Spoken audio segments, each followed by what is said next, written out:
আসসালামু আলাইকুম। খ্রিস্টপূর্ব ১৩দশ শতাব্দী মিশরে প্রাচীন মিশরের রাজধানী ছিল পেন্টাটিউক। নীল নদের তীরে এই নগরে বাস করতেন মিশরের ফ্রাউন রামসিস। নগরের শেষ প্রান্তে ইহুদিদের বসতি। মিশরের ফ্রাউন ছিলেন ইহুদিদের প্রতি বিদ্বেষ ভাবাপন্ন। একবার কয়েকজন জ্যোতিষীগণরা তাকে বলেছিলেন ইহুদি পরিবারে এমন একজন সন্তান জন্মগ্রহণ করবে যে ভবিষ্যতে মিশরের পক্ষে বিপজ্জনক হয়ে উঠতে পারে। জ্যোতিষীদের কথা শুনে ভীতু হয়ে পড়লেন ফ্রাউন। তাই আদেশ দিলেন কোনো ইহুদি পরিবারের সন্তান জন্মগ্রহণ করলেই যেন তাকে হত্যা করা হয়। ফ্রাউনের গুপ্তচররা চতুর্দিকে ঘুরে বেড়াতো। যখনই কোনো পরিবারের সন্তান জন্মানোর সংবাদ পেত তখনই গিয়ে তাকে নির্মমভাবে হত্যা করত। ইহুদি মহল্লায় বাস করতেন আশরাম আর যোশিবেদ নামে এক সদ্য বিবাহিত দম্পতি। যথাসময়ে যোশিবেদের একটি পুত্র সন্তান জন্মগ্রহণ করল। সন্তান জন্মানোর পরই স্বামী স্ত্রীর মনে হলো যেমন করে হোক এই সন্তানকে রক্ষা করতেই হবে। কে বলতে পারে এই সন্তানই হয়তো ইহুদি জাতিকে সমস্ত নির্যাতন থেকে রক্ষা করবে একদিন। সকলের চোখের আড়ালে সম্পূর্ণ গোপনে শিশু সন্তানকে বড় করে তুলতে লাগলেন আশরাম আর যোশিবেদ। কিন্তু বেশি দিন এই সংবাদ গোপন রাখা গেল না। স্বামী স্ত্রী বুঝতে পারলেন যে কোনো মুহূর্তে ফ্রাউনের সৈনিকরা এসে তাদের সন্তানকে তুলে নিয়ে যাবে। ঈশ্বর আর ভাগ্যের হাতে শিশুকে সঁপে দিয়ে দুজন বেরিয়ে পড়লেন।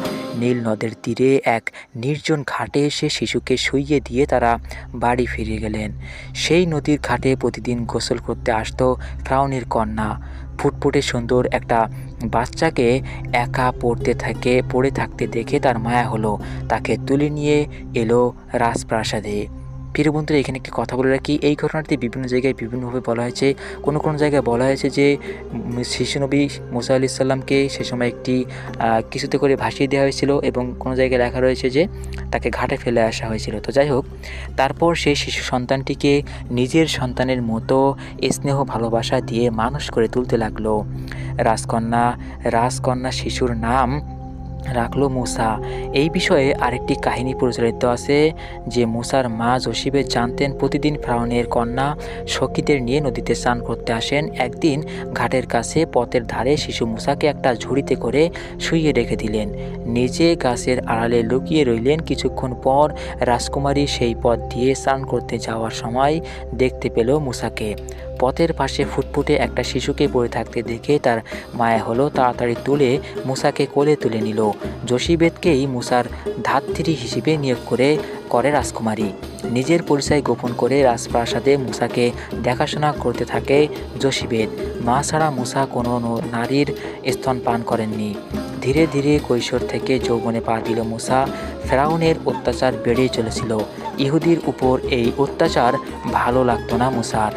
পুত্রের মনোভাব জানতে পেরে একদিন যোশিবেদ তার কাছে নিজের প্রকৃত পরিচয় দিলেন। তারপর থেকে মুসার অন্তরে শুরু হলো নিদারুণ যন্ত্রণা। একদিন রাজপথ দিয়ে যাচ্ছিলেন মুসা। এমন সময় তার চোখে পড়ল এক হতভাগ্যা ইহুদিকে নির্মমভাবে প্রহার করছে তার মিশরীয় মনিব। এই দৃশ্য দেখে আর স্থির থাকতে পারলেন না মুসা। তিনি সেই ইহুদিকে উদ্ধার করার জন্য নিজের হাতে তরবারি দিয়ে আঘাত করলেন মিশরীয় মনিবকে। সেই আঘাতে মারা গেল মিশরীয় লোকটি। ইহুদি লোকটি চারিদিকে এই কথা প্রকাশ করে দিল। গুপ্তচররা ফেরাউনকে গিয়ে সংবাদ দিতেই ক্রোধে ফেটে পড়লেন ফ্রাউন। তিনি বুঝতে পারলেন রাজকন্যা মুসাকে মানুষ করলেও তার শরীরে বইছে ইহুদির রক্ত। তাই নিজের ধর্মের মানুষের উপর অত্যাচার হতে দেখে মিশরীয়কে হত্যা করেছে। একে যদি মুক্ত রাখা যায় তবে বিপদ অবশ্যম্বলীয়। তখনই সৈনিকদের ডেকে হুকুম দিলেন, যেখান থেকে পারো মুসাকে বন্দি করে নিয়ে এসো। ফ্রাউনের আদেশের কথা শুনে আর বিলম্ব করলেন না মুসা। তৎক্ষণাৎ নগর ত্যাগ করে বেরিয়ে পড়লেন। দীর্ঘ পথশ্রমে মুসা ক্লান্ত তৃষ্ণার্ত হয়ে পড়েছিলেন। তার চোখে পড়ল দূরে একটি কুয়ো। কুয়োর সামনে 7টি মেয়ে তাদের ভেড়াকে পানি খাওয়াচ্ছিল। হঠাৎ একদল মেষপালক সেখানে এসে মেয়েদের কাছ থেকে জোর করে ভেড়াগুলোকে কেড়ে নিচ্ছিল। সাথে সাথে চিৎকার চেঁচামেচি শুরু করে দিল 7 বোন। তাদের চিৎকার শুনে ছুটে এলেন মুসা। তারপর মেষপালকদের কাছ থেকে সবকটা ভেড়া উদ্ধার করে মেয়েদের ফিরিয়ে দিলেন। মেয়েরা তাকে অনেক ধন্যবাদ জানিয়ে বাড়ি ফিরে গেল। 7 বোনের বাবার নামই ছিল রুয়েন। 7 বোন এসে মুসাকে ডেকে নিয়ে গেল তাদের বাড়িতে। তার পরনের মূল্যবান পোশাক, সম্ভ্রমপূর্ণ ব্যবহার দেখে সকলেই মুগ্ধ হয়ে গেল। রুয়েন তার পরিচয় জিজ্ঞেস করতেই কোনো কথা গোপন করলেন না মুসা, অকপটে নিজের পরিচয় দিলেন। রুয়েন মুসার ব্যবহারে মুগ্ধ হয়ে তাকে নিজের বাড়িতে আশ্রয় দিল। অল্প কিছুদিন পর এক মেয়ের সাথে তার বিয়ে দিয়ে দিলেন রুয়েন। সেই যাযাবর গোষ্ঠীর সাথে থাকতে থাকতে অল্প দিনেই মেষ চড়ানোর কাজ শিখে নিলেন মুসা। এক নতুন পরিবেশের সাথে সম্পূর্ণভাবে নিজেকে মানিয়ে নিলেন। দেখতে দেখতে বেশ কয়েক বছর কেটে গেল। ওইদিকে মিশরের ইহুদিদের অবস্থা ক্রমশই দুর্বিষহ হয়ে উঠেছিল। মিডিয়াতে পশুপালকের জীবন যাপন করলেও স্বজাতির কথা ভুলতে পারেননি মুসা। মাঝে মাঝেই তার সমস্ত অন্তর ব্যতীত হয়ে উঠত। একদিন মেষের পাল নিয়ে ঘুরতে ঘুরতে নির্জন পাহাড়ের প্রান্তে এসে পৌঁছালেন মুসা। সামনেই বেশ কিছু গাছপালা।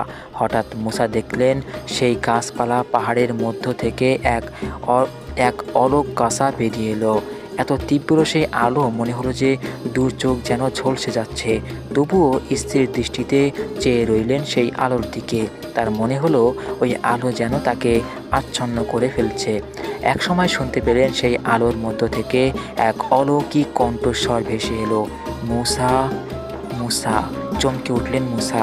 কেউ তারই নাম ধরে ডাকছে। তৎক্ষণাৎ সাড়া দিলেন, কে আপনি? আমায় ডাকছেন?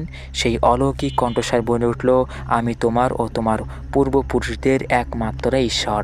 ঈশ্বর তার সাথে কথা বলছেন এ যেন বিশ্বাস করতে পারছিলেন না মুসা। ভীতু হয়ে মাটিতে নত জানু হয়ে বসে পড়লেন। আমার কাছে আপনার কি প্রয়োজন প্রভু? দৈব কণ্ঠস্বরে বলল, তুমি আমার প্রতিনিধি হিসেবে মিশরে যাও। সেখানে ইহুদিরা অমানসিক নির্যাতন ভোগ করছে। তুমি ইহুদিদের মুক্ত করে নতুন দেশে নিয়ে যাবে। মুসা বললেন, আমি কেমন করে তাদের মুক্তি দেব? দৈববাণী বলল, আমি অদৃশ্যভাবে তোমাকে সাহায্য করব। তুমি ফেরাউনের কাছে গিয়ে বলবে, আমি তোমাদের প্রেরণ করেছি, সকলে যেন তোমার আদেশ মেনে চলে।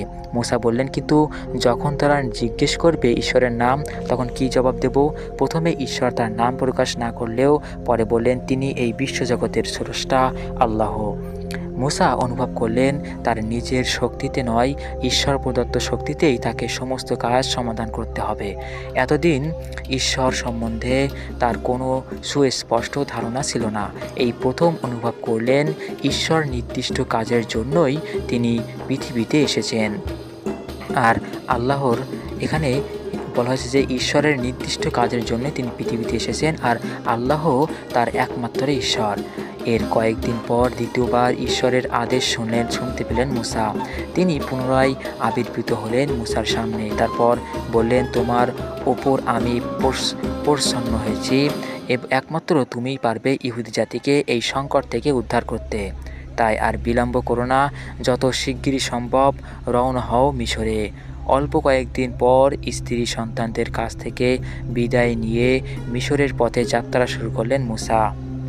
যথাযথ সময়ে মিশরে গিয়ে পৌঁছালেন মুসা। গিয়ে দেখলেন সত্যি সত্যি ইহুদিরা অবর্ণনীয় দুরবস্থার মধ্যে বাস করছে। মুসা প্রথমেই সাক্ষাৎ করলেন ইহুদিদের প্রধান নেতৃত্বস্থানীয় ব্যক্তিদের সাথে। তাদের সকলকে বললেন ঈশ্বরের আদেশের কথা। মুসার আচার আচরণ, তার ব্যক্তিত্ব, আন্তরিক ব্যবহার, গভীর আত্মপ্রত্যয় দেখে সকলেই তাকে বিশ্বাস করল। মুসা বললেন, আমরা ফেরাউনের কাছে গিয়ে দেশ ত্যাগ করার অনুমতি প্রার্থনা করব। মুসা তার ভাই আয়ন ও কয়েকজন ইহুদি নেতাকে সাথে নিয়ে হাজির হলেন ফেরাউনের দরবারে। মুসা জানতেন সরাসরি দেশত্যাগের অনুমতি চাইলে কখনোই ফেরাউন সেই অনুমতি দেবেন না। তাই তিনি বললেন, সম্রাট, আমাদের স্রষ্টা আদেশ দিয়েছেন সমস্ত ইহুদিকে মিডিয়ার মরু প্রান্তরে এক পাহাড়ে গিয়ে প্রার্থনা করতে। আপনি যদি কয়েকদিনের জন্য সেখানে যাওয়ার অনুমতি দেন। ফেরাউন মুসার অনুরোধে সাড়া দিলেন না। ক্রুদ্ধস্বরে বলে উঠলেন, তোমাদের আল্লাহর আদেশ আমি মানি না। তোমরা মিশর ত্যাগ করে কোথাও যেতে পারবে না। মুসা বললেন, আমরা যদি মরুভূমিতে গিয়ে প্রার্থনা না করি তবে তিনি আমাদের উপর ক্রুদ্ধ হবেন, হয়তো আমাদের সকলকেই ধ্বংস করে ফেলবেন। ব্যর্থ মনোরথ হয়ে ফিরে এলেন মুসা। কি করবেন কিছুই ভেবে পাচ্ছিলেন না। শেষে নিরুপায় হয়ে আল্লাহর কাছে আকুল হয়ে প্রার্থনা করলেন। তার প্রার্থনায় সাড়া দিলেন আল্লাহ। তিনি মুসাকে বললেন, তোমার ভাই আরনকে বলো সে যেন নদী, জলাশয়, পুকুর, ঝর্ণায় গিয়ে তার জাদুর দণ্ড স্পর্শ করে, তাহলেই দেখবে সমস্ত পানি রক্ত হয়ে গিয়েছে।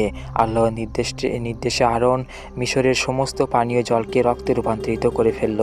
ফেরাউন আদেশ দিলেন মাটি খুঁড়ে পানি বের করতে। সৈনিকরা অসংখ্য কূপ খুঁড়ে ফেলল।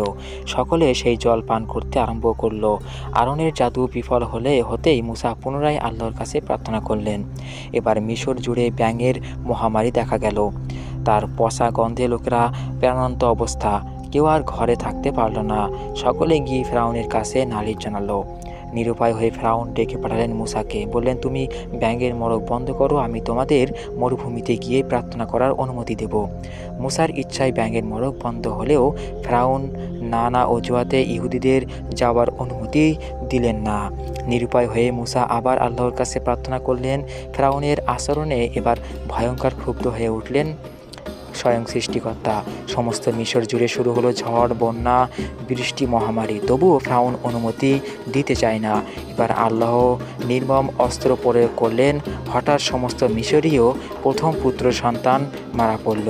দেশ জুড়ে শুরু হলো হাহাকার। সমস্ত মিশরীয় দলবদ্ধভাবে গিয়ে ফেরাউনের কাছে দাবি জানালো, ইহুদিদের দেশ ছাড়ার অনুমতি দিন, না হলে আরও কি গুরুতর সর্বনাশ হবে কে জানে। ভয় পেয়ে গেলেন ফেরাউন মুসাকে ডেকে বললেন, প্রার্থনা করার জন্য তোমাদের মরুভূমিতে যাওয়ার অনুমতি দিচ্ছি। যদি মনে করো তোমাদের যা কিছু আছে, গৃহপালিত গবাদি পশু, জীবজন্তু, জিনিসপত্র সব সাথে নিয়ে যেতে পারো। দেশ ত্যাগের অনুমতি পেয়ে ইহুদিরা সকলেই উল্লাসিত হয়ে উঠল। তারা সকলেই মুসাকে তাদের নেতা বলে স্বীকার করে নিল। মিশর ছাড়াও মাকুব নগরেও বহু ইহুদি বাস করত। সকলে দলবদ্ধভাবে মুসাকে অনুসরণ করল। মুসা জানতেন আল্লাহর শাস্তির ভয়ে ফেরাউন দেশ ত্যাগের অনুমতি দিলেও তিনি শেষ পর্যন্ত চেষ্টা করবেন যাতে তাকে যাত্রাপথে বিঘ্ন সৃষ্টি করা যায়।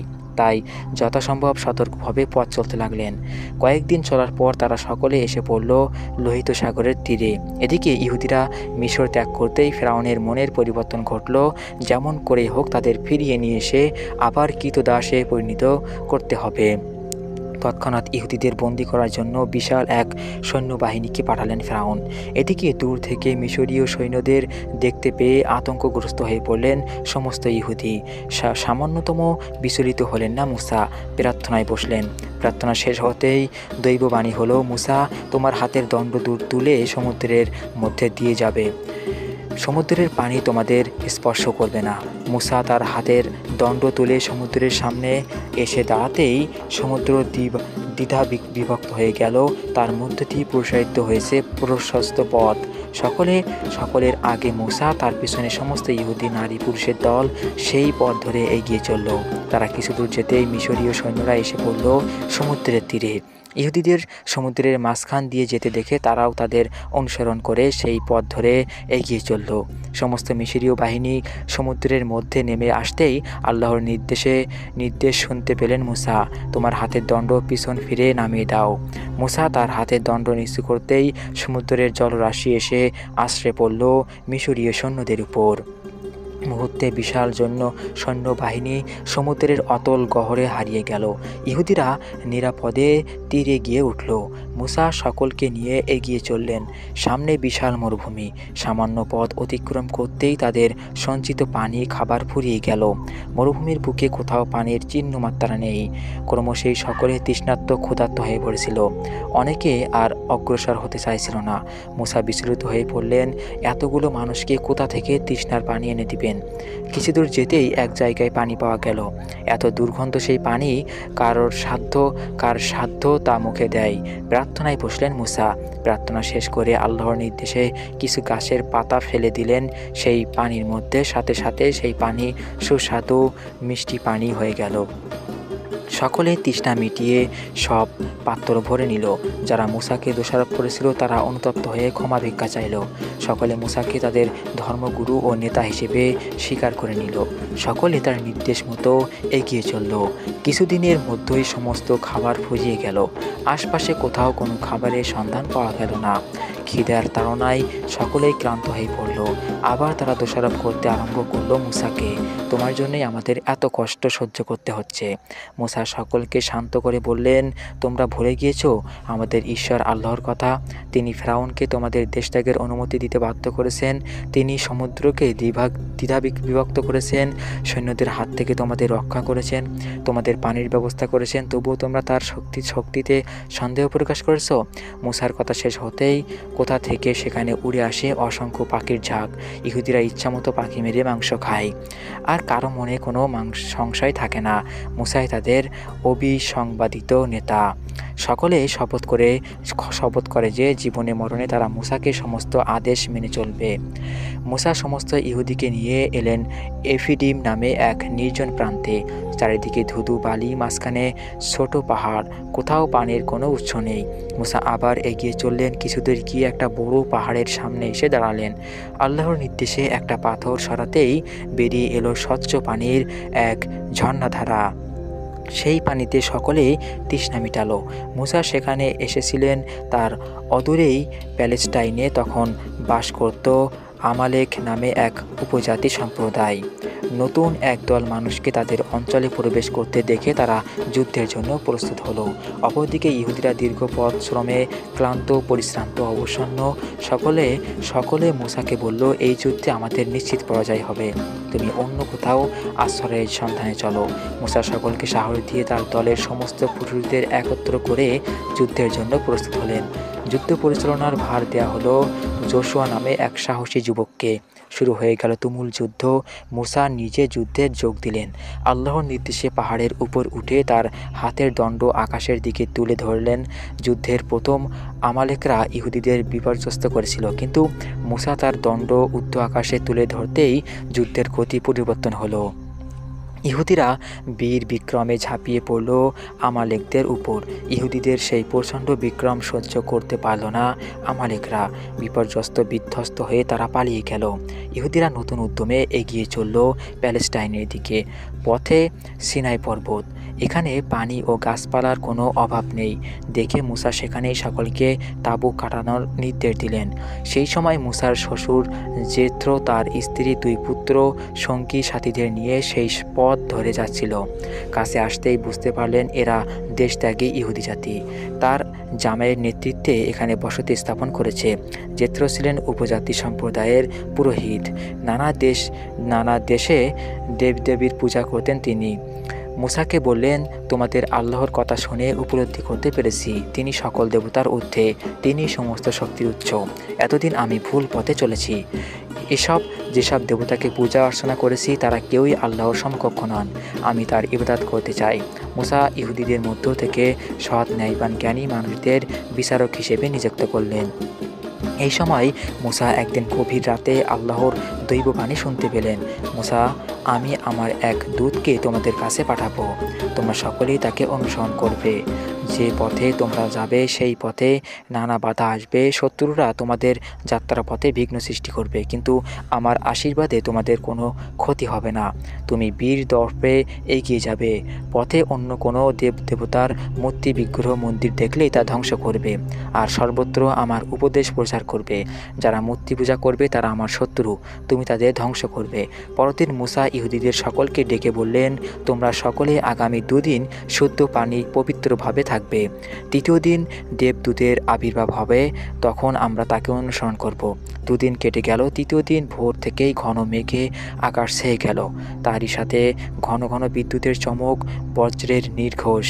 হঠাৎ ঘন মেঘপুঞ্জের মধ্য থেকে বেরিয়ে এলো এক তীব্র আলোকসট্টা। তার আলোয় সব অন্ধকার কেটে গেল। দেখা গেল এক টুকরো ভাসমান মেঘ আকাশ থেকে নেমে এলো সিনাই পর্বতের মাথায়। এক মেঘ থেকে সাদা ধোঁয়ার কুণ্ডলী বের হয়ে পাহাড়ের সমস্ত চূড়াকে আচ্ছন্ন করে ফেলল। এমন সময় সেই মেঘপুঞ্জ থেকে অলৌকিক কণ্ঠস্বর ভেসে এলো, মুসা, তুমি পাহাড়ের চূড়ায় উঠে এসো।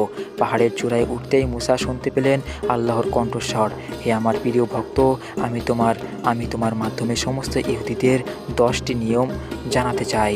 শুধু আমাকে মানলেই চলবে না, এই 10টি নিয়ম তোমাদের সকলকে মেনে চলতে হবে। আল্লাহ তখন মুসার কানে কানে 10টি নির্দেশ দিলেন। এদের বলে এদের বলে 10 কমান্ডমেন্টস এদের বলে 10 কমান্ডমেন্টস। মুসাকে আরও কিছু নির্দেশ দিয়ে আল্লাহর অদৃশ্য কণ্ঠস্বর বাতাসে মিলিয়ে গেল। ঝরে গেল সেই অলৌকিক রশ্মি, মেঘপুঞ্জ, সব কিছুই স্বাভাবিক হয়ে গেল। নিয়ম 10টি নিচে দেওয়া হলো। নিয়ম 10টি হচ্ছে: আল্লাহ ছাড়া অন্য কোনো ঈশ্বর নেই, তোমরা আল্লাহ ছাড়া অপর কোনো দেবতার ইবাদত করবে না। 2 নম্বরে, আল্লাহকে শুধু উপাস্য হিসেবে মান্য করলেই হবে না, তার প্রতিটি নির্দেশ আদেশ মেনে চলতে হবে। 3 হচ্ছে, সপ্তাহের 6 দিন কাজ করবে, 7ম দিন কোনো কাজ করবে না। এই দিন সবাত বা পবিত্র বিশ্রামের দিন। 4 নম্বরে, পিতামাতাকে ভক্তি করবে, শ্রদ্ধা করবে, তাদের প্রতি পালনীয় কর্তব্য অবশ্যই পালন করবে। 5 নম্বরে, কোনো মানুষকে হত্যা করো না। 6 নম্বরে, কোনো নারী বা পুরুষ কখনোই ব্যভিচার করবে না। 7 নম্বরে, অপরের দ্রব্য অপহরণ করবে না। 8 নম্বরে, মিথ্যা সাক্ষ্য দেবে না।